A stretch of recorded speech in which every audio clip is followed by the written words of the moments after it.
तर माझा परिचय म्हणजे अगदी लहानपणापासून मी वीर परिवारामध्ये सहभागी झालेलो आहे. माझ्या कौटुंबिक समस्येमुळे मी माझ्या मावशी कमलवीर आणि माझे काका रामचंद्रवीर यांच्याकडे मी लहानपणापासून राहिलो. म्हणजे मला त्यांनी मुलासारखं सांभाळलं आणि त्यावेळी मला 73 साली कारण मला वाटतं मी रहमतपूरला गेलो होतो.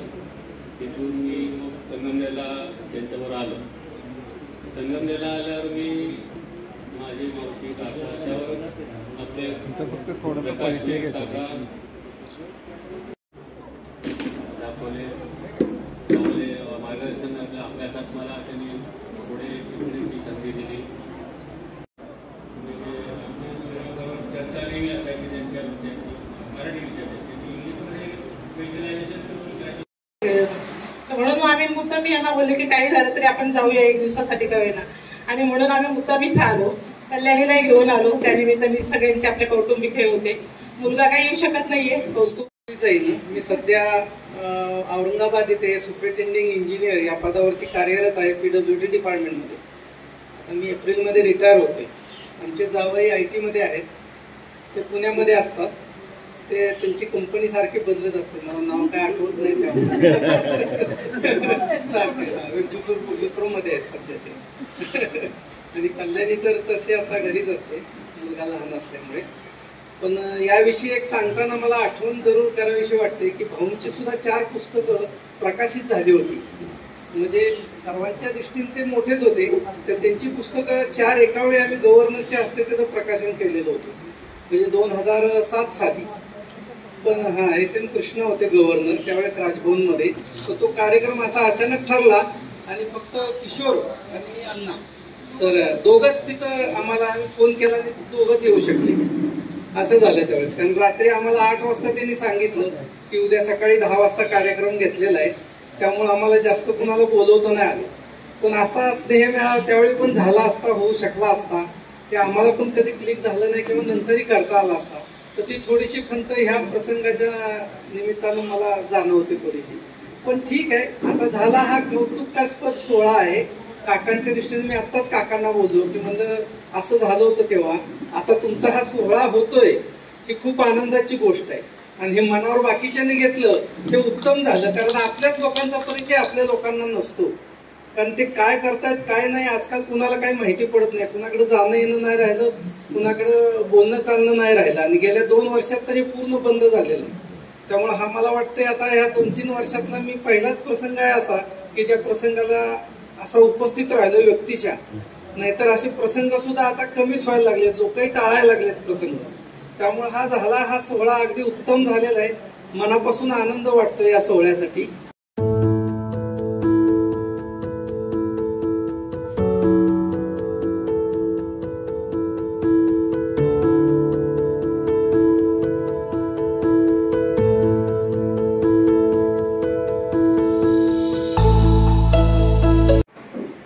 आज खरं म्हणजे हा सोहळा जो आपण अनुभवत आहोत हा दुधात साखर म्हणतात अशा पद्धतीचाच आहे. कारण हा सोहळा म्हणजे इथं लिहिलेलंच आहे की कौटुंबिक स्नेह मेळावा. तर असा स्नेह मेळावा सर्व ठिकाणी वेळोवेळी व्हावाच. पण मी तर असा पहिल्यांदा अनुभव घेत आहे की अशा सोहळ्याबरोबर काव्य संग्रह प्रकाशन होत आहे. त्यामुळं हा एकमेव असा सोहळा मला मी अनुभवत आहे. आणि या ठिकाणी जो काव्य संग्रह प्रकाशित होत आहे ज्याने हा तो लिहिलेला आहे ते माझे काका आणि त्यांना साथ देणारी माझी मावशी कोल्हापूरहून यांचं एक अतिशय चांगलं असं जीवनामधलं एक कार्य आहे असं मी समजतो. कुटुंब आणि सर्व उपस्थितांच्या वतीनं सहर्ष असं स्वागत करतो.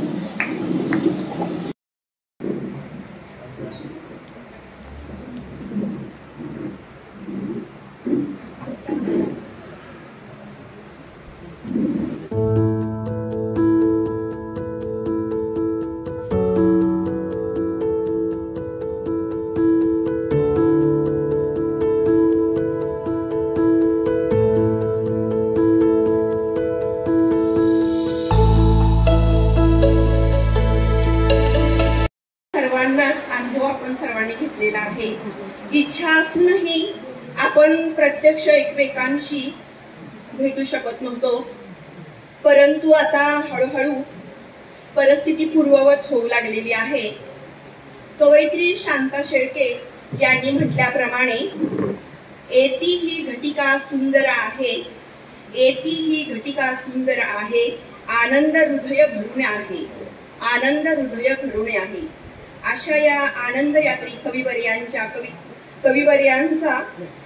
कविता कविवर्य माननीय श्री प्रकाशवीर माझे काका यांचा कविता संग्रह पाऊल खुणा या कार्यक्रमाच्या प्रकाशन सोहळ्याचं प्रास्ताविक स्वागत व परिचय याचं निवेदन करण्यासाठी मी कविवर्यांच्या सुविद्य पत्नी सौभाग्यवती छाया प्रकाशवीर मार्गदर्शन अभ्यासात मला त्यांनी पुढे शिकण्याची संधी दिली. चर्चा नेहमी असायची त्यांच्या विषयाची, मराठी विषयाची, इंग्लिशमध्ये स्पेशलायझेशन शिकायची.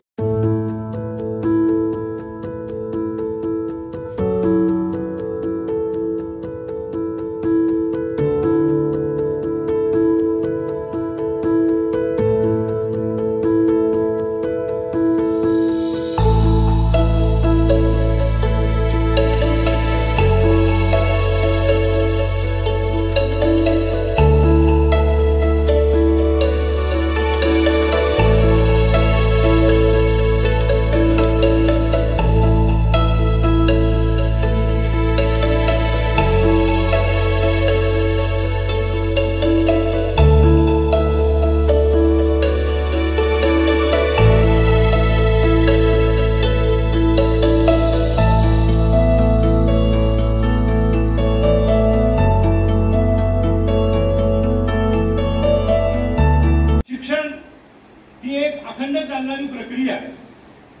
या प्रक्रियेत जितके प्रयोग करू तेवढे कमीच. पण अनेक प्रयोग माननीय पाटील सरांनी केल्याचं आमच्या काकांच्या आजचे कविवर्य प्रकाशचंद्र वीर यांच्या बोलण्यात मी बऱ्याच वेळा त्यांचं नाव ऐकलं. शिक्षण आणि शिकवणं यात नेमकं काय पाहिजे याची दृष्टी असलेले असे हे पाटील सर आज आपल्याला पाटील साहेब पाहुणे म्हणून लाभले हे आपणा सर्वांचं मोठं भाग्य आहे. आज त्यांच्या शुभास्ते आपण पाऊल खुणा या काव्यसंग्रहाचं प्रकाशन करणार आहोत. या पाऊल खुणांचा थोडासा परिचय करून देण्यासाठी मी या ठिकाणी उभा आहे. मनात दाटून येते कविता, मनात दाटून येते कविता, शब्दांचा मग होतो निर्झर, शब्दांचा मग होतो निर्झर. शिपण चांदण उन्हातही भर, शीतल होऊन येते कविता, शीतल होऊन येते कविता. ही जी कविता आहे त्या कवितेची निर्मितीची प्रक्रिया आजपर्यंत कोणाला समजलेली नाही. हे भगवंताचं देणं. कवी केशवसाद म्हणतात, आम्ही शब्दसृष्टीचे ईश्वर, आम्हाला वगळा गतप्रभ धणी होतील तारांगणे. तारांगण म्हणजे आकाश, स्वर्ग, या सगळ्या कल्पना आम्ही निर्माण केल्या असं गर्वानं अभिमानानं कवी केशवसूत म्हणतात. कविता निर्मितीची प्रक्रिया हा आपला आजचा विषय नाहीये, हे संदर्भ म्हणून सांगितलं. फक्त हे प्रतिभेचं देणं, नक्षत्रांचं देणं सर्वांना लाभत नाही. काही मोजकेच भाग्यवंत असतात. त्यापैकी एक म्हणजे प्रकाशचंद्र वीर माझे मामा, आपले काका. त्यांच्या कॉलेज जीवनापासूनच्या कविता या काव्य संग्रहामध्ये आपण समाविष्ट केलेल्या आहेत. बहिणाबाई म्हणतात, घरोट्या घरोट्या तुझ्यातून पडे पिठी, घरोट्या घरोट्या तुझ्यातून पडे पिठी, तसं माझं गाणं पोटातून येतो. हे पोटातून येणार, ओठावर येणार गाणं, कविता हे परमेश्वराचं एक आपल्याला लाभलेलं वरदान. या वरदानाचं चीज प्रसिद्धी परांगमुख अशा वीर सरांनी झेललं, फुलवलं आणि त्यातूनच निर्मिती झाली ती पाऊल खुणा. त्यांच्या कॉलेज जीवनापासून अगदी आजपर्यंतच्या कविता या संग्रहामध्ये समाविष्ट झालेल्या. या मनात रुजणाऱ्या भावणाऱ्या पाऊल खुणा स्वप्नांच्या गावामध्ये स्वप्नामध्ये हरवून जा. स्वप्नाच्या गावामध्ये स्वप्नामध्ये हरवून जावे. स्वप्न पक्षी उडवत उडवत आनंदाने गीत गावे. असं काका म्हणतात आपल्या कवितेमध्ये. काका म्हणतात स्वप्नांच्या गावामध्ये हरवून जावे. त्यांची विश्वतंत्र दुर्यात वेगळी. कवी हा अंतर्मुख असतो, तो आतल्या आत, तो नेहमी आतल्या आत असतो. तो अधिक अधिक आत आत शिरत जातो, आत आत शिरत जातो. त्याचा अर्थ तो फक्त स्वतः पुरता मारे, तो जितका आत आत खोलवत जातो तितका तितका तो वैश्विक होतो. त्याच्या प्रतिभेला अधिक अधिक दुमारे फुटतात आणि तो केवळ स्वतःचा राहत नाही. आपण म्हणतो कवी थोडेसे खानदिष्ट असतात, कवी थोडेसे लहरी असतात. त्याचं कारण असं ते त्यांच्या कैफामध्ये असतात. काही म्हणजे वेगळ्या असणार नव्हे, हा प्रतिभेचा, नवनिर्मितीचा, आणि त्यामुळे त्यांना सामान्य दुनियेचा विसर पडत असतो. पण तरी सुद्धा सामान्य जीवनाचे अनेक प्रसंग त्या कवीच्या मनावर परिणाम करीत असतात. कवी म्हणतो उगवता सूर्य येईल भाकरीचा प्रश्न घेऊन. उगवता सूर्य येईल भाकरीचा प्रश्न घेऊन.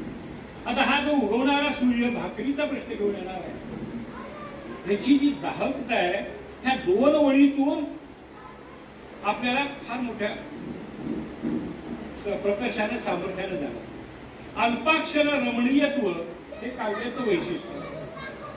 आपल्या सर्वांना माहित आहे कविता एक औदुंबर कवी, बालकवी, योगेश्वरेश्व प्रसिद्ध असे कवी बालकवी, त्यांची एक कविता आहे, 8 ओळींची कविता आहे.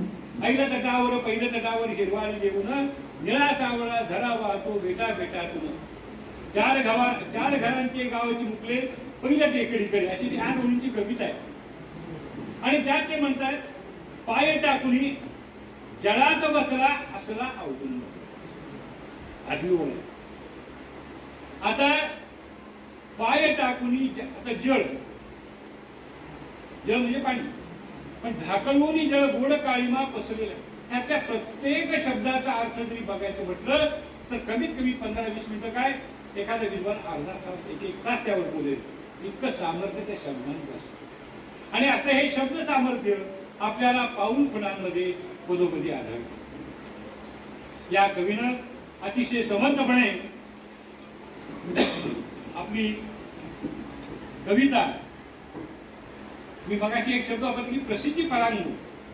आजकाल आपण पाहतो की 4-5 कविता ज्या लिहिल्या की काही जण स्वतःला कवी समजायला लागतात आणि मग त्या 4-5 कवितांचा संग्रह काढता येत नाही म्हणून आणखी 25-30 कविता उडून ताणून लिहितात आणि मग 30-40 कविता झाल्या की त्याचा प्रकाश, म्हणजे त्याचा काव्यसंग्रह प्रकाशित करून कवी म्हणून मिरवण्याची हौस भागवून देतात. एक कवी आणि 100 कवडे असं म्हटलं जातं. खरा कवी एखादाच असतो, प्रतिभेचं देणं लावलेला. अशांपैकी एक प्रकाशचंद्र वीर आहे. परमेश्वराची त्यांच्यावर कृपा आहे आणि असा हा पाऊल खुणा, हा काव्य संग्रह या ठिकाणी आज आपण प्रकाशित करीत आहोत. या काव्य संग्रहाचं वैशिष्ट्य म्हणजे चित्रदर्शी शैली. एखादा प्रसंग अगदी डोळ्यासमोर कसा उभा करावा हे कसं कविवर्य प्रकाशचंद्र वीर यांनी आपल्या कवितेतून अतिशय उत्तमपणे दाखवून दिलेलं आहे. मालरांसारखी कविता, शिल्पकार. आता या कविताची उदाहरणं घेत होतो, आपल्याला बराच वेळ लागेल, पण फक्त मी त्या नावाचा उल्लेख करतो. या कविता कवीच्या या चित्रदर्शी शैलीचा आपल्याला अनुभव देणाऱ्या या कविता आहेत. कवी आपल्या भावना कोणतीही कविता अधिक उलगडून सांगण्यापेक्षा ती कविता वाचावी आणि वाचल्यानंतर आपल्या मनामध्ये जे काही तरंग उमटतात तेच खरे त्या कवितेचा अर्थ. एकाच कवितेचा अर्थ प्रत्येकाला वेगळा भावतो. हे या चांगल्या कवितेचं लक्षण. कविता एकच, पण प्रत्येकाला ती आपली वाटायला लागती. आपलं मनोगत त्यात व्यक्त झाले की काय असं वाटायला लागतं आणि माझी तर भावना कवीनं मांडली आहे असंही वाटायला लागतं. म्हणजे हा जो वैश्विक भावनेचा आविष्कार आपल्याला या कवितेमधून पाहायला मिळतो. आणखी एक गोष्ट म्हणजे या संग्रहामध्ये प्रकाशवीर यांनी चारोळ्यांचाही समावेश केलेला आहे. चारोळी 4 ओळींची कविता, खुसखुशी, चटपटी पण अर्थपूर्ण, कदाचित काही चिमटे काढणारी अशा वेगवेगळ्या प्रकारच्या चारोळ्या त्या पुस्तकामध्ये समाविष्ट केलेल्या आहेत. तुला टाळायचं म्हणून तुझ्यापासून दूर राहील. एक चारोळी येतात, एक नमुना दाखल सांगतो. तुला टाळायचं म्हणून तुझ्यापासून दूर राहिलो, आतून मात्र तुझ्या विरहात आयुष्यभर जळतो. ही भावना आहे. किती सोशी करतो मुख्यानं दुःख सोसतीस. सारं आयुष्य तू दुसऱ्यासाठी, सारं आयुष्य तू दुसऱ्यासाठी. तर अशा या चारोळ्या अनेक आहेत. या कवितांचा आणि चारोळ्यांचा आपण स्वतः आस्वाद घ्यावा, त्यातून काव्यानंद मिळवावा, हीच या परिचय करून देण्यामागची माझी इच्छा आहे. काही खुसखुशीत चारोळ्या पण आहेत.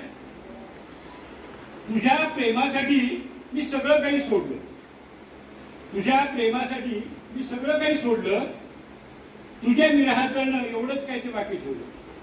तुझ्या विरहात जळणं एवढंच काही ते बाकी ठेवलं. याहीपेक्षा अधिक सुंदर, खुमारदार, अर्थपूर्ण अशा चारोळ्या आपल्याला या पौरखणांमध्ये पाहायला, वाचायला, आस्वाद घ्यायला मिळणार आहे. ही पौरखणांची छोटीशी झलक मी आपल्या समोर सादर करतोय. मगाशी मी उल्लेख केला की माळरान, त्या माळरान कवितेमध्ये ओसाड माळरान निर्वासित दगड धोंडे, ओसाड माळरान निर्वासित दगड धोंडे, इतस्ततः विखुरलेले देवाशी निवासी. म्हणजे डोळ्यासमोर आपले चित्र उभं करताय. तर अशी ही चित्रदर्शी कविता कवींनी आपल्याला सुपूर्द करण्यासाठी पुस्तक रूपात आणलेले आहे. या पुस्तकाचं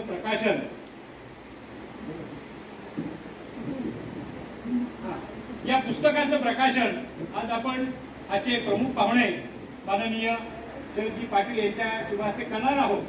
तत्पूर्वी या कार्यक्रमाची सूत्रसंचालिकेकडे देतो. मी आपली रजा घेतो. धन्यवाद.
नात्यासाठी नेहमी 2 पावले खाली उतरला. नात्यापेक्षाही मित्रत्वाची भावना जपली. आपल्या पाऊलखुणा सर्वांपर्यंत पोहोचवण्याच्या प्रयासात आम्हाला खारीचा वाटा उचलता आला याचा मनस्वी आनंद आहे. आपले श्रद्धेय माननीय प्राध्यापक शरद पाटील साहेब यांच्या हस्ते सुशोभित पाऊलखुणा आपणास सहर्ष सुपूर्द करत आहोत. आपल्या साहित्यिक व शैक्षणिक कार्याचा आम्हास अभिमान वाटतो. आपल्या परिवारासह आपणास आरोग्यपूर्ण सुखी दीर्घायुष्य लाभावे ही राधाकृष्ण स्वामींच्या चरणी मनोमन प्रार्थना. आपले स्नेहांकित प्राध्यापक राजेंद्र वेल्हाळ व परिवार, प्राध्यापक रवींद्र वीर व परिवार उपस्थित सर्वांच्या वतीने आपण त्यांना टाळ्यांच्या गजरात हे मानपत्र सन्मानित करत आहोत.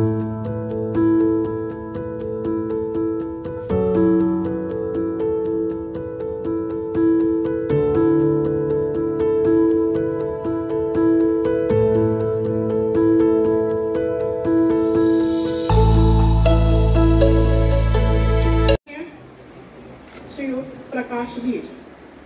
प्रकाश जी वीर, वीर ह्या नावाभोवती, या आडनावाभोवती एक साहित्याचं, अध्यात्माचं, संस्कृतीचं वलय आहे. या कुटुंबातले प्रमुख माननीय श्री तीर्थरूप डॉक्टर रामचंद्र वीर. रामचंद्र वीर हे अतिशय प्रतिभावंत, प्रगल्भ असं व्यक्तिमत्व होतं. दीपस्तंभाच्या दिव्याच्या प्रकाशावरून जशी आपण दिशा ठरवतो तसं हे दीपस्तंभाचा कार्य आमच्या भाऊनी म्हणजे डॉक्टर रामचंद्र वीर यांनी केलं. त्यांची 6 भाऊ बहिणी सगळ्यांना या साहित्याची आवड होती आणि त्यामुळे त्यांच्या सगळ्यांच्या वीर या नावाभोवती हे साहित्याचं वलय प्रकर्षाने जाणवतं. तीर्थरूप भाऊंच्या कथा, अनेक कथा संग्रह, त्याच्यामध्ये चंद्रलोक माझे माहेर, बिकट वाट, आनंदाचा शोध आणि हे कथा संग्रह आणि कथा, त्याचप्रमाणे व्यथा अंतरीची ही कादंबरी, हे असं यासारखं अनेक असं विपुल असं साहित्य त्यांचं प्रकाशित झालं. आणि त्यांच्या सहवासात असताना प्रत्येक क्षण हा आनंदाची अनुभूती देणारा आणि काहीतरी शिकवणारा, त्यांच्या जवळ नुसतं सहवासाने जरी असलो तरी आपण विचारांचं धन त्यांच्याकडनं सहज मिळायचं आम्हाला. असे हे आमचे तीर्थरूप भाऊ. त्याच्यानंतर तीर्थरूप दत्तात्रय वीर म्हणजे माझे काका. त्यांचीही साहित्याशी अशीच नाळ जोडलेली, त्यांचे विपुल साहित्य प्रसिद्ध झालं. त्याचप्रमाणे या कुटुंबातील प्रत्येक सदस्याचं असं साहित्याशी घट्ट नातं आहे. वाचनाची आवड ही लेखनाची सुरुवात असते. आमच्या सासूबाई, त्यांना अतिशय वाचनाची आवड. ऐतिहासिक कादंबऱ्या, सामाजिक कादंबऱ्या, विपुल प्रकारचं साहित्य, विविध प्रकारचं आध्यात्मिक, सांस्कृतिक आणि ऐतिहासिक असं साहित्य त्यांनी वाचलं. आणि मराठीची जी लोकभाषा आहे त्याचं ते जिवंत आणि जाणतं उदाहरण होतं. त्यांचं रोजच्या व्यवहारामध्ये, रोजचं साधा आपण जे बोलतो त्या बोलण्यामध्ये इतक्या म्हणी, इतक्या वाक्प्रचार येऊन जायचे की असं वाटतं त्यांनी एखादं लिखाण केलं असतं तर आज आम्हाला ते प्रकाशित करता आलं असतं. पण हा अनुभव आम्ही घेतला. त्याचप्रमाणे आमच्या विद्या मामी म्हणजे मामींच्या छाया मामींच्या जाऊबाई, त्यांचंही अतिशय साहित्याशी निगडीत आहे. त्यांना अनेक श्लोक, अनेक अभंग, भगवद्गीतेचे श्लोक अतिशय मुखोद्गत आहेत आणि त्यांचं ते स्वतःच्या आचरणामध्ये आणण्याचा प्रयत्न करतात. असं हे सरस्वतीचं वरदान लाभलेलं कुटुंब. प्रत्येक कर्तबगार पुरुषाच्या मागे एक स्त्री असते, तिचा खंबीर आधार असतो. असा आधार आमच्या काकांना छाया मामीने दिला. काकांच्या कविता आपल्याला समोर दिसत आहेत, पण त्यांची प्रेरणा कोण आहे हे अदृश्य आहे. त्यांची प्रेरणा या मामी आहेत. आणि या मामींना सुद्धा त्यांच्या माहेराकडून साहित्याचा एका प्रकाराचा वारसा मिळाला आहे. त्यांचे वडील हे उत्कृष्ट कीर्तनकार होते त्यामुळे त्यांच्या वृत्तीही तशा आणि साहित्यिक विचारही तसेच. तीर्थरूप काकांचा कविता संग्रह म्हणजे प्रतिभेचा आविष्कार, संवेदनशील काव्य सौंदर्याने नटलेल्या आदर्शपूर्ण आशयपूर्ण कविता यांची रचना. त्या कविता संग्रहातल्या काही थोड्या कवितांचा मी उल्लेख करते इथे. साथ, कळी, वैफल्य, बळीराजा, जीवन गाणे, कलंदर, फुलराणी आणि हॅमलेट या मला या अतिशय भावलेल्या कविता वाटतात. त्याच्यातून त्यांच्या संवेदनशील मनाचं प्रतिबिंब जाणवतं. चारोळ्या हे पाऊल खुणा या कवितेत संग्रहातील एक अप्रतिम दालन आहे. अत्यंत लोकप्रिय असा हा रचना प्रकार. अल्पाक्षर रमणीयत्वाचा आविष्कार म्हणजे चारोळी. काव्य प्रतिभेबरोबरच आत्माविष्कार व जीवन भाष्य यांचे दर्शन घडविणाऱ्या या चारोळ्या ही कविवर्य प्रकाशवीर यांची खासियत. त्यांची एक चारोळी सादर करते. तुझ्या प्रेमात पडलो ही मोठी चूक झाली. तुझ्या प्रेमात पडलो ही मोठी चूक झाली. तुझ्या लग्नाची लग्नपत्रिका हातात पडली. अशा अनेक खुसखुशीत आणि खुमासदार चारोळ्या आपल्याला स्वागताला आहेत. अशा अर्थपूर्ण चारोळ्यातून कवीच्या हलव्या व संवेदनशील मनाचे दर्शन घडते.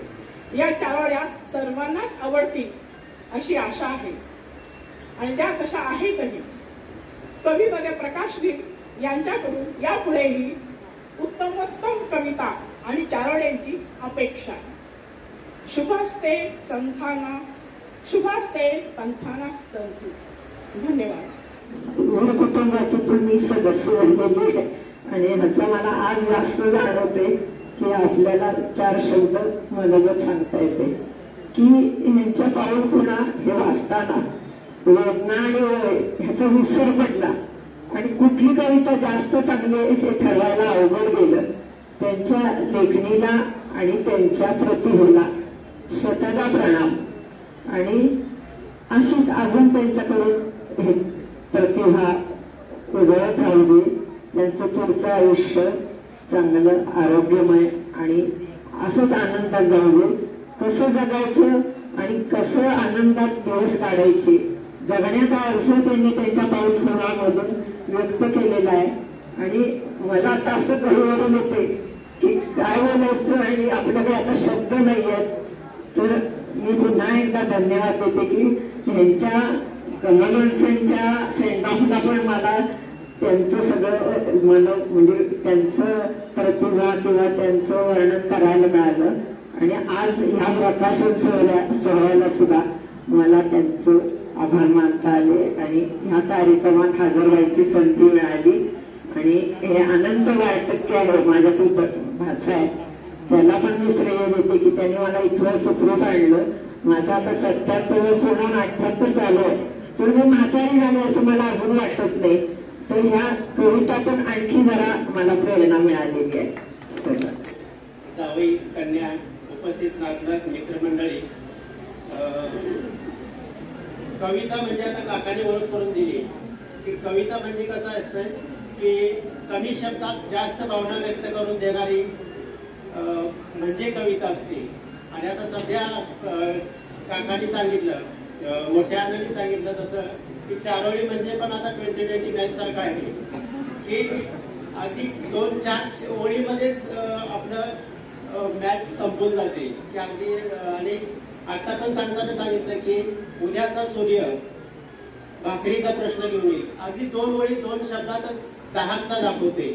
आणि त्याचबरोबर अगदी कमी शब्दात भावना व्यक्त होती ती कविता आणि अगदी त्याच्यापेक्षा कमी शब्दात व्यक्त होती ती चारोळी. आणि ह्या कविता संग्रहामध्ये दोन्हीचा उल्लेख किंवा दोन्हीचा समावेश आहे. आणि कविता कशी सुचते त्याचं एक मंगेश पाडगावकरांचं एक कविता आहे जे श्रावणात आपण नेहमीच ऐकत असतो आवर्जून. श्रावणात घननिळा बरसला. ती कविता ऍक्च्युली मंगेश पाडगावकर आणि यशवंत देव हे मुंबई आकाशवाणीला सर्व्हिसला होते आणि दादर टू CST ते प्रवासात रेल्वे प्रवासात सुचलेली ती कविता, उन्हाळ्याच्या दिवसात सुचलेली ती कविता आपण ती श्रावणातली म्हणून ऐकतोय.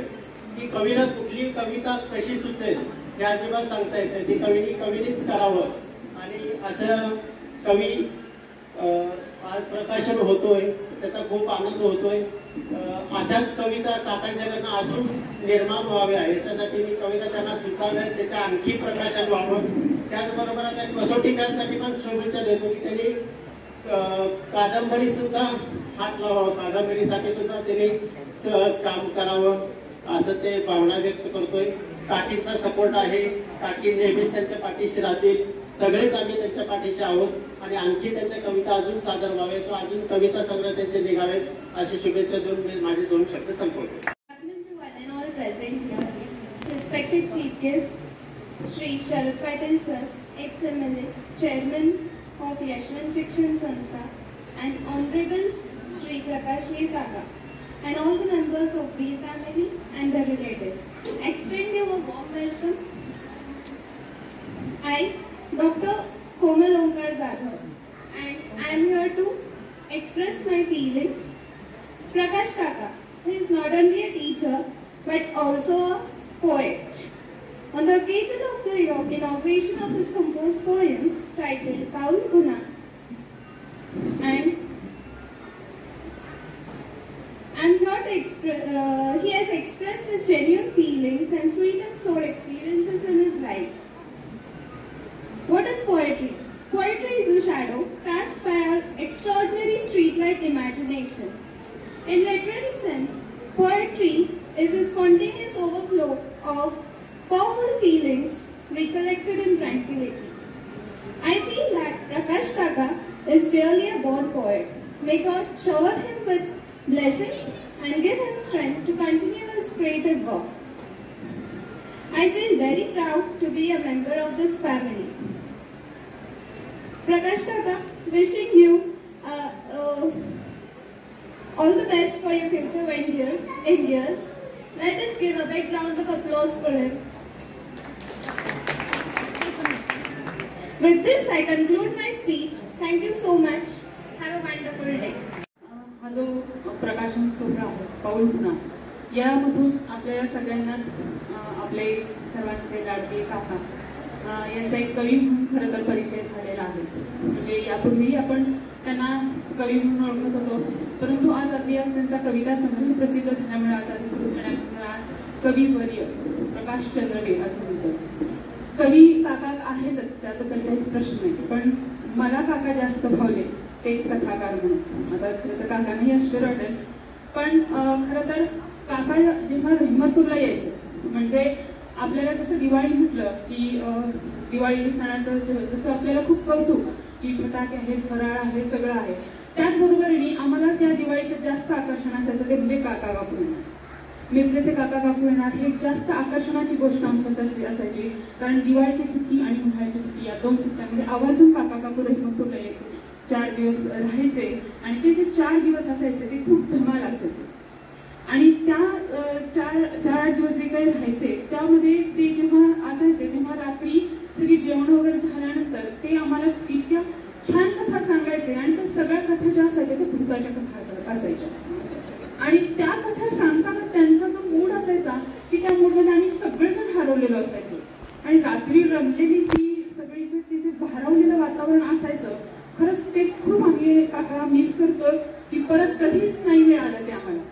त्या सुट्टीमध्ये काका आल्यानंतर त्यांनी सांगितलेल्या ज्या कथा असायच्या खऱ्या होत्या, काल्पनिक होत्या, माहिती नाही आणि तो भागही नाही की कधी जाणून घेण्याचा प्रयत्नही केला नाही. म्हणजे शिक्षक होते, प्राथमिक शिक्षक होते, तेव्हा त्यांचे असलेले अनुभव, किंवा आमचे बापू जेव्हा प्राथमिक शिक्षक होते तेव्हा मसरे वगैरे या ठिकाणी त्यांनी जे काही काम केलं तेव्हा तिथले अनुभव इतक्या छान पद्धतीने ते रंगून सांगायचे की त्या वातावरणामध्ये आम्ही पूर्ण रंगून जायचो. रात्रीचे 1:30 कधी वाजले ते आम्हाला अजिबात समजायचं नाही. आणि त्यामुळे त्यांचं मला असं वाटतं काका, जसं तुम्ही कविताची संग्रह लिहिलेला आहे एवढा सुंदर, तसं तुम्ही हॉरर कथा पण खूप छान लिहू शकता. तसं कथा संग्रह तुम्ही लिहायला काहीच हरकत नाही, कारण तो स्वतः मी ते अनुभवलेला आहे म्हणून मी एवढ्या ठामपणे हे खरं तर सांगू शकते. आणि खरंच इतके सुंदर क्षण काका तुम्ही आम्हाला आमच्या वाट्याला दिलेत. मनापासून थँक्यू सो मच काका, मी तुमची खूप आभारी आहे. कारण खूप कमी वेळ असे क्षण आपल्याला अनुभवता येतात आणि ही क्षण म्हणजे आपल्या आयुष्याची शिवरी असते. म्हणजे आपण जेव्हा जेव्हा पुढे जात असतो विसरलेले असतात क्षण, पण हे क्षण आपल्याला पुढे जाण्यासाठी खरंच उभारी देत असतात. आणि हे क्षण आम्ही अनुभवले, ते आम्ही नुसते अनुभवलं नाही तर जगलो, त्याचा मला फार आनंद आहे. आणि फार मी त्याच्याबद्दल मी स्वतःला समाधानी समजते की हे असे अनमोल क्षण काका तुम्ही आम्हाला आमच्या आयुष्यामध्ये दिले, आणि त्याबद्दल मी तुमची खूप आभारी आहे. आणि एक विनंती काका की अशी एक हॉरर कथांची एक माहिती रात्रीची या रेहमतपूरच्या घरी पुन्हा एकदा रंगावी अशी एक अपेक्षा आहे. Thank you. Just like 2 days back, 2 दिवसापूर्वी मी व्हाईस प्रिन्सिपल म्हणून माझे प्रमोशन झालं आणि मी रायगडला जॉईन झालोय. त्याबद्दल आणि माझी मिसेस ज्योती ती आता सांगलीमध्ये पलूस नवोदय आहे त्या ठिकाणी सर्व्हिसला आहे. तर एक 6-7 महिन्यासाठी, आणि माझं रिटायरमेंट पण लवकर जवळ आलेलं आहे. नोव्हेंबरमध्ये मी रिटायरमेंट होतोय, त्यामुळे मला एक समितीने मला गिफ्ट दिले, त्यामुळे मला ते स्वीकारणं गरजेचं होतं म्हणून मी तिथे गेलो. ऍक्च्युली आमची जाण्याची इच्छा नव्हती, परंतु आता मिसेसनं पण मला सहकार्य केलं. तिनं पण डिसिजन दिलं की जा, तुझं प्रोग्रेस आहे तर मला मी अडवणार नाही, म्हणून मी त्या ठिकाणी जॉईन झालो. असो, आजच्या व्यासपीठावरील मान्यवर श्री शरद पाटील सर, माझे आमदार, त्याचप्रमाणे यशवंत शिक्षण संस्था कुपवाड यांच्या चेअरमन अध्यक्ष, त्याचप्रमाणे आजचे सत्कारमूर्ती आणि आमचे काका प्रकाशवीर सर, जे फक्त शिक्षकच नाहीत तर ते छान कवी आहेत. ते आम्हाला खूप उशिरा समजलं, पण समजलं. त्यामुळे खूप आनंद वाटतोय की आज आम्हाला इथे 2 शब्द बोलण्याची संधी त्यामुळे प्राप्त झाली. तसं पाहिलं तर वीर कुटुंबाशी माझा संबंध येईल असं स्वप्नातही वाटत नव्हतं, कारण माझं गाव आहे श्रीगोंदा नगर जिल्ह्यामध्ये, आणि सातारा हे कुठे हे माहीत पण नव्हतं. त्यावेळेस ज्यावेळेस आम्ही मुलगी पाहायला आलो त्यावेळेस पहिल्यांदा मी सातारला होतो, आणि वीर कुटुंब हे त्यांना पण डाऊट आला होता की जाधव नामदेव शिंपीचा आहे का, त्यावेळेस खूप डाऊट आला होता. त्यासाठी क्लिअर केलं, रिलेशन स्टेटमेंट त्याचं म्हणजे, आणि आमचा विवाह 17 जून 1991 झाला. त्यानंतर आम्ही माझ्या मिसेसला मी BA केलं आणि आम्ही दोघंही नवोदयमध्ये कार्यरत झालो. 1997 पासून माझी मिसेस पण नोकरीला काम करते.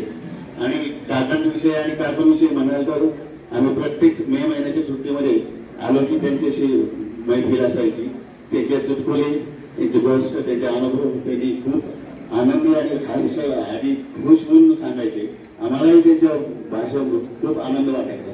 एक इंग्लिश टीचर सुद्धा मराठीमध्ये कविता लिहू शकतो हे मला प्रथमच इथं जाणवलं, कारण मातृभाषा त्यांची मराठी आहे. आणि जरी ते इंग्रजी शिकवत असले तरी सुद्धा मराठीवर त्यांचं प्रभुत्व एवढं जबरदस्त आहे की आम्हाला ही कविता पाऊलपणा जे त्यावेळेस हे प्रकाशन झालं त्यावेळेस समजले की खरंच त्याच्यामध्ये एक वेगळाच कवी आणि वेगळंच व्यक्तिमत्व, पर्सनॅलिटी लपलेली आहे, आणि ती आज आपल्यासमोर उघडी झालेली आहे. मी माझ्या परिवाराच्या वतीनं आणि काकांना शुभेच्छा देतो.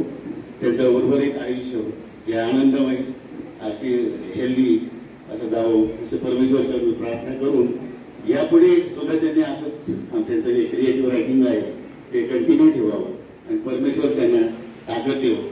या 2 शब्दामध्ये माझे 2 शब्द संपवतो. जय हिंद, जय भारत. माझे नातेवाईक आणि माननीय शरद पाटील,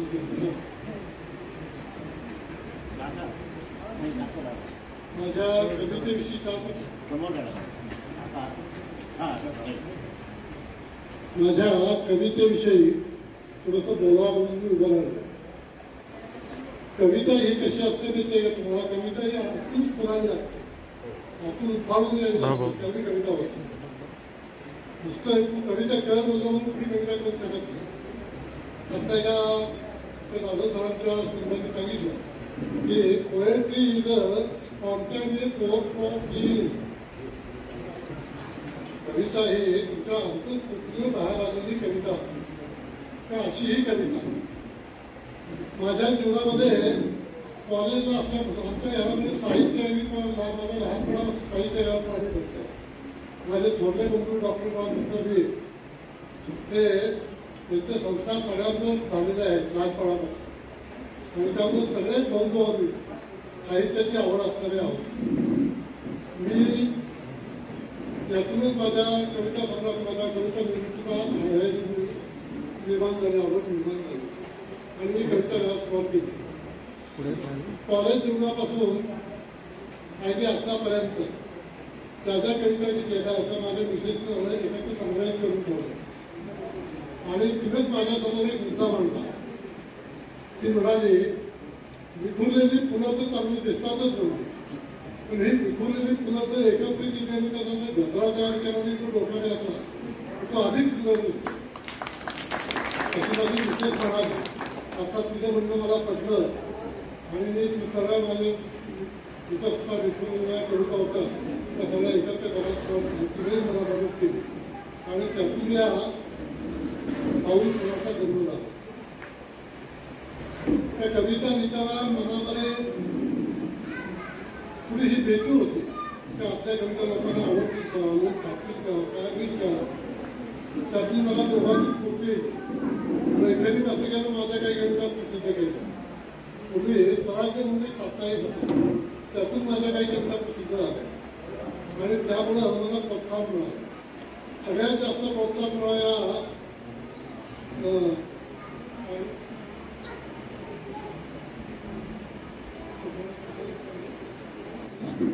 मी कविता पाठवायला सुरुवात केली आणि व्हॉट्सअपमध्ये कविता पाठवायला सुरुवात केल्यानंतर नातेवाईकांचे चांगले रिपोर्ट मला यायला लागले आणि त्यातून मला असं वाटायला लागलं की आपणही काही कविता कराव्या आणि पुन्हा मी कविता करायला मिळायला सुरुवात केली आणि अशा पद्धतीनं सुखीला कवी संग्रहाचा जन्म झाला.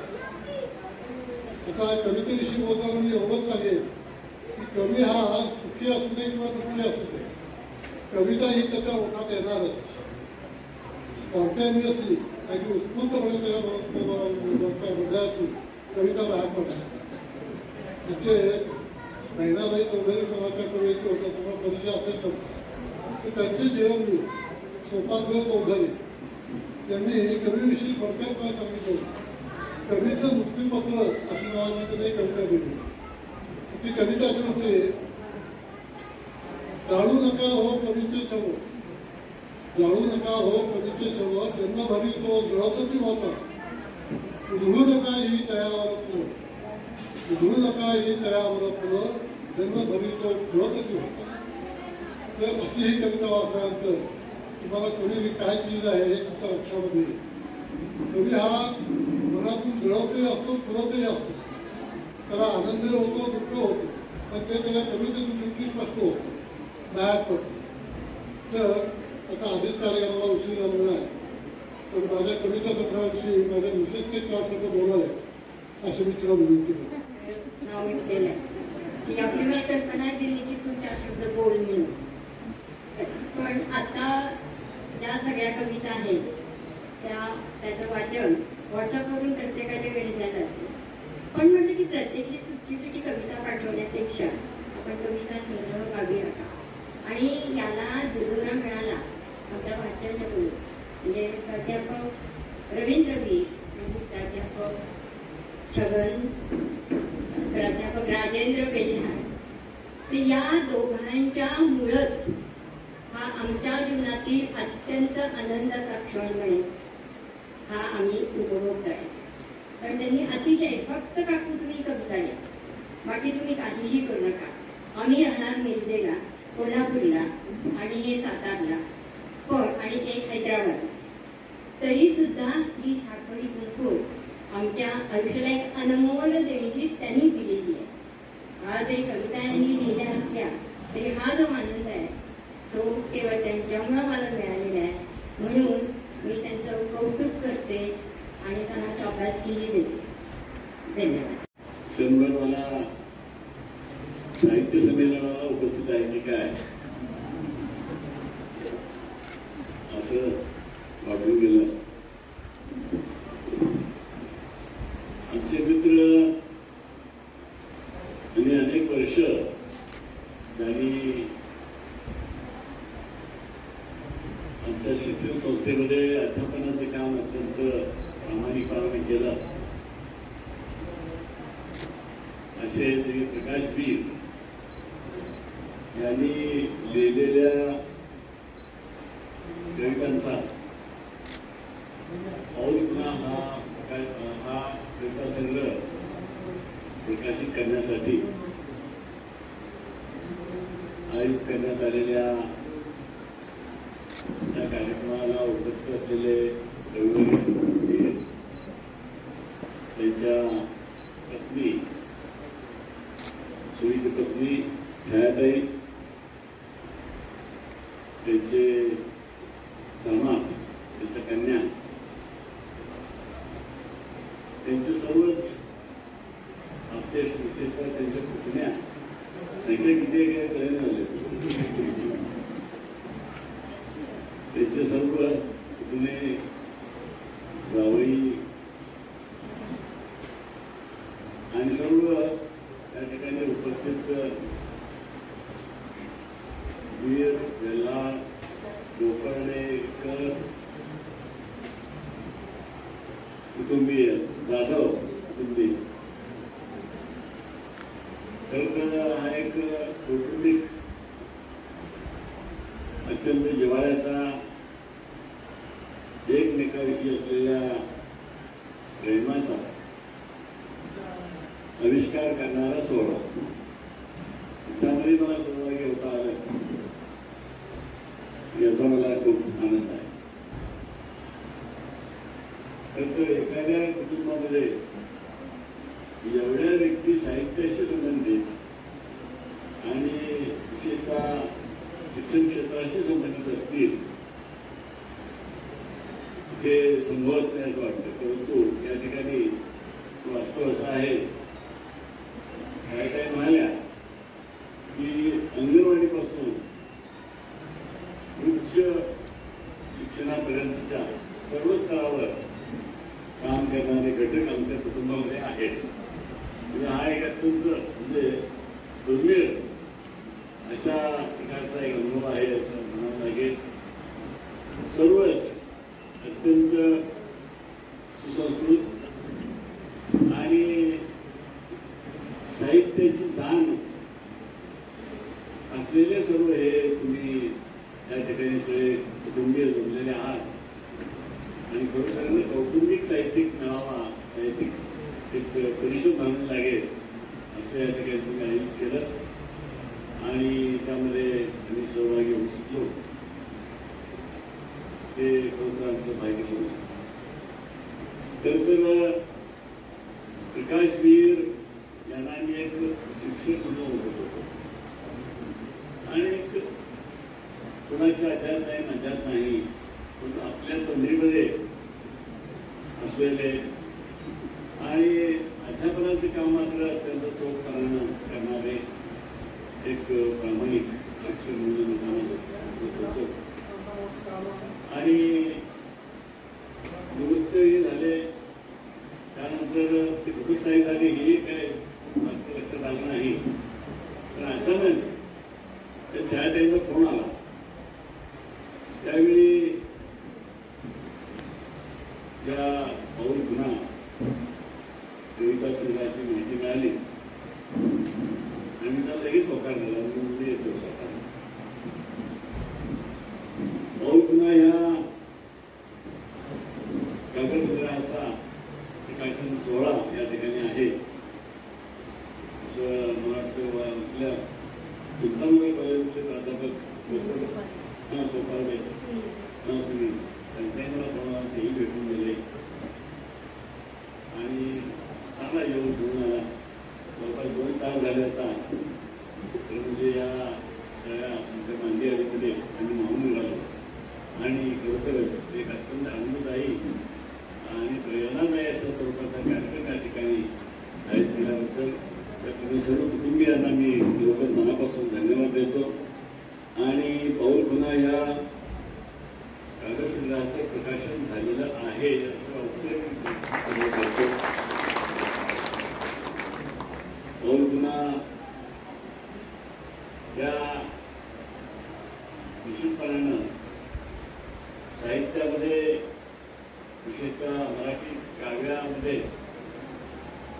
एक दिशादर्शक आणि एक मोलाची भर टाकणाऱ्या कविता किंवा कविता हा कविता संग्रह ठरेल अशा प्रकारची अपेक्षा या ठिकाणी व्यक्त करतो.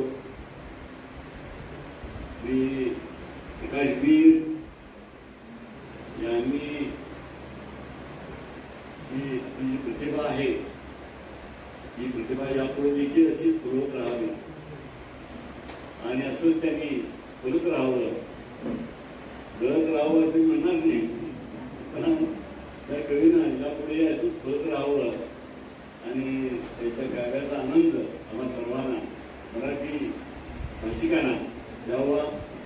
त्या कविता महाराष्ट्रभर मराठी जनांना आनंद देणाऱ्या व्हाव्यात अशा प्रकारची अपेक्षा या ठिकाणी व्यक्त करतो, शुभेच्छा देतो आणि या सगळ्या आपल्या कौटुंबिक सोहळ्यामध्ये मला सहभागी होता आलं याचा आनंद व्यक्त करतो. आपण सर्वांना धन्यवाद देतो आणि मी त्या ठिकाणी थांबवतो. जय हिंद. मी काका यांची सौ मुरारी भटारकर यांची सून मुरारी सगळ्या भटारकर. काकाचे अनेक काव्यसंग्रह प्रकाशित झाले हो अशी मी इच्छा व्यक्त करते इथे आणि माझ्या एक 4 ओळी वाचल्या. आयुष्याच्या या पायरीवर तुमच्या नव्या जगातील नव्या स्वप्नांना मोहर येऊ दे.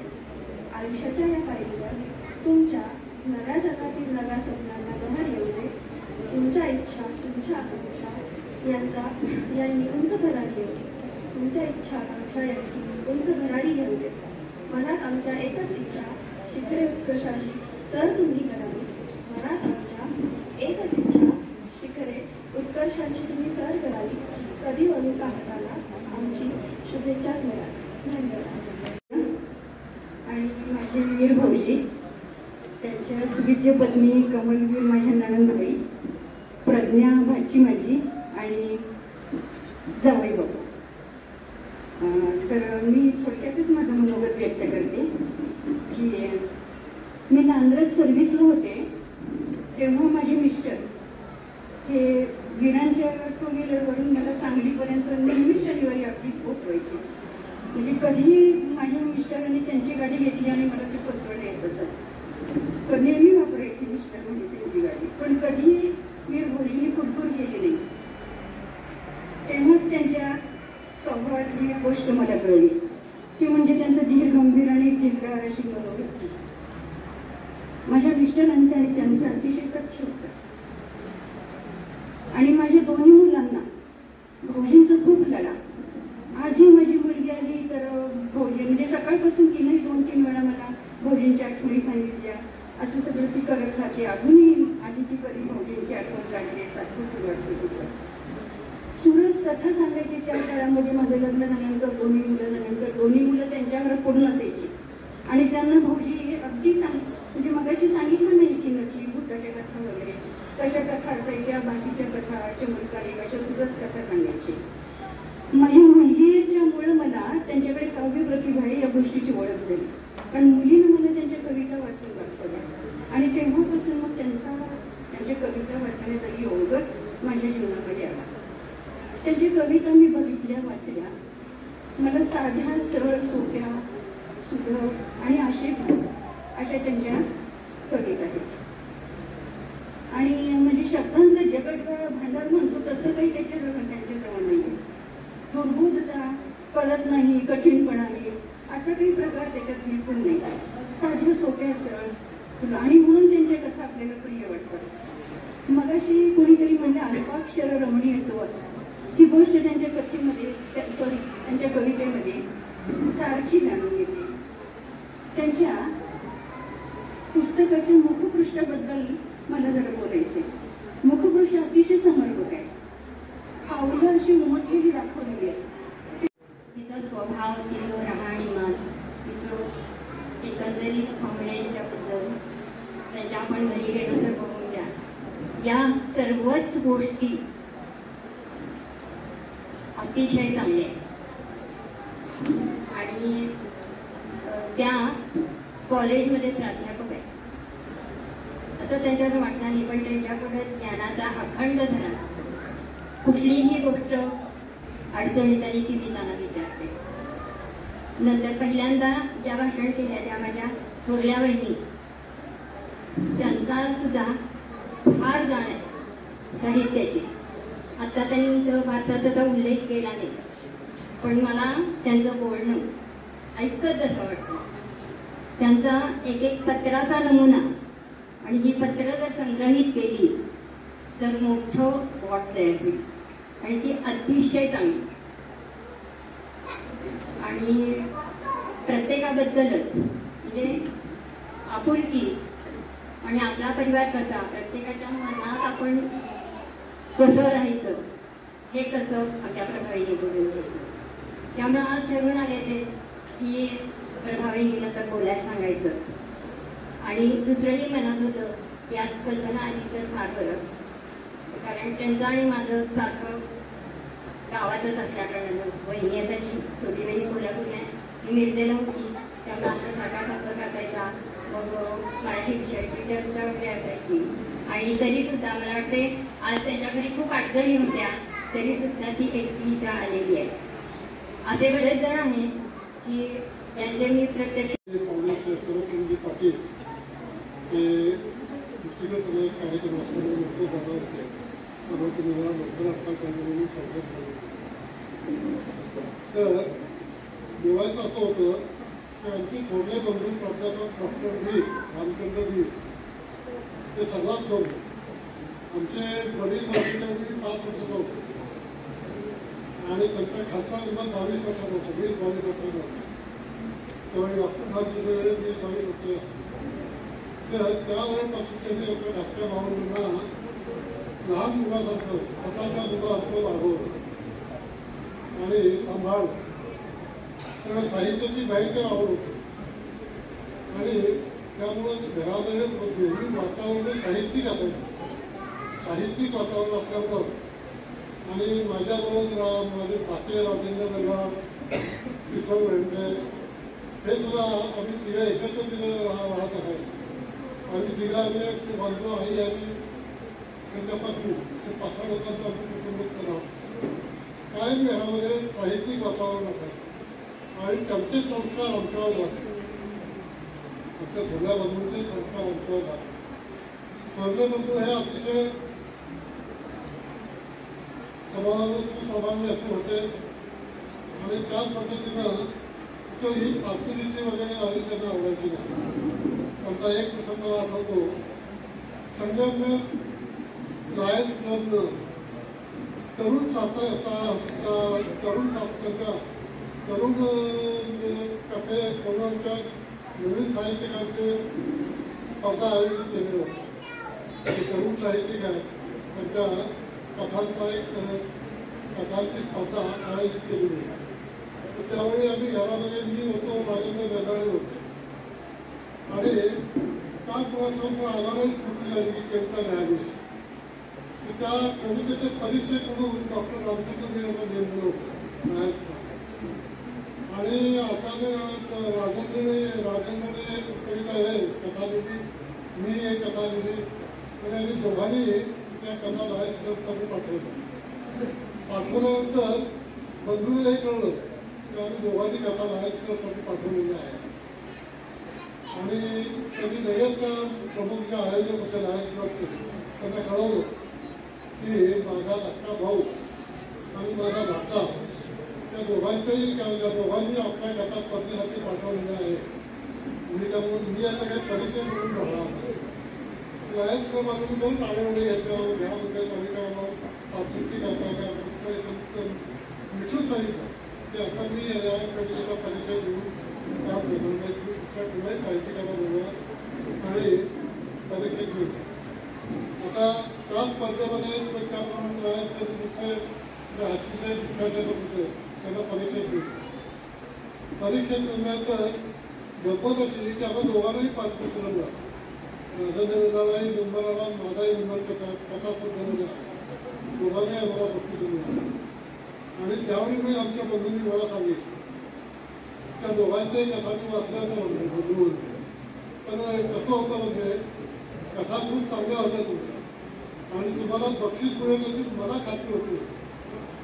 मला मी जर परीक्षेत राहिला असतो त्या ठिकाणी तर तुमच्या दोघांना पक्षीचा वेगळा असताना सुद्धा मला विचार करावा लागला असता आणि लोक काय नसते बघायचं घराचा परिचय नाही आणि त्यामुळे दोघांची निवड काढतो म्हणजे अशा पद्धतीने तुम्ही आपलं परीक्षण करणं येते रद्द केलं तर असं होतं त्यांचे संस्कार माझ्या मला लहानपणापासून त्यामुळे साहित्य आमचा रक्तात निवडून आहे माझ्या सगळ्याच भावंडांमध्ये साहित्यिक वातावरण होतं सगळ्यांना साहित्याची आवड होती म्हणजे एकाच कविता करतो असं नव्हे तर ती सोडणे एकच साहित्यामध्ये असं नव्हे माझे सगळेच बंधू म्हणजे आमचे विठ्ठलवी त्यांचे दत्तात्रयवी त्यांचे ज्ञानेश्वरवी सगळ्यांना साहित्याची आवड होती आणि सगळे काही ना काही खूप लेखन करत असायचं सगळ्यांनाच आवड आणि अशा पद्धतीनं आमच्या घरामध्ये साहित्यिक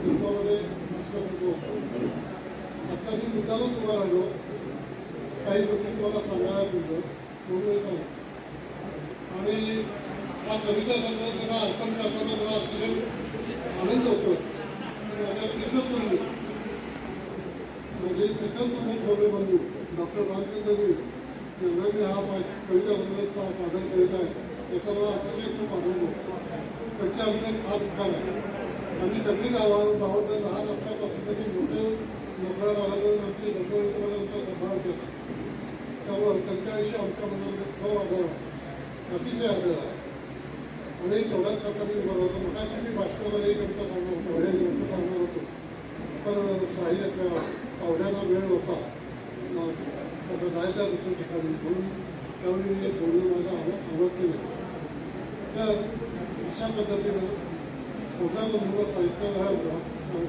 कविता संग्रह अर्पण केल्यावर माझ्या मनामध्ये एकाग्रता अतिशय दाखवून आलेली आहे आणि त्यांच्या संस्काराचं थोडं वेळ आपण कमी केलं कविता संग्रह काढून थोडं वेळ त्यांनी संसारपणे साहित्य निर्माण केली तर चीन झालं असं मला म्हणून दोन मिनिटं मला बोलण्यासाठी हे बोललं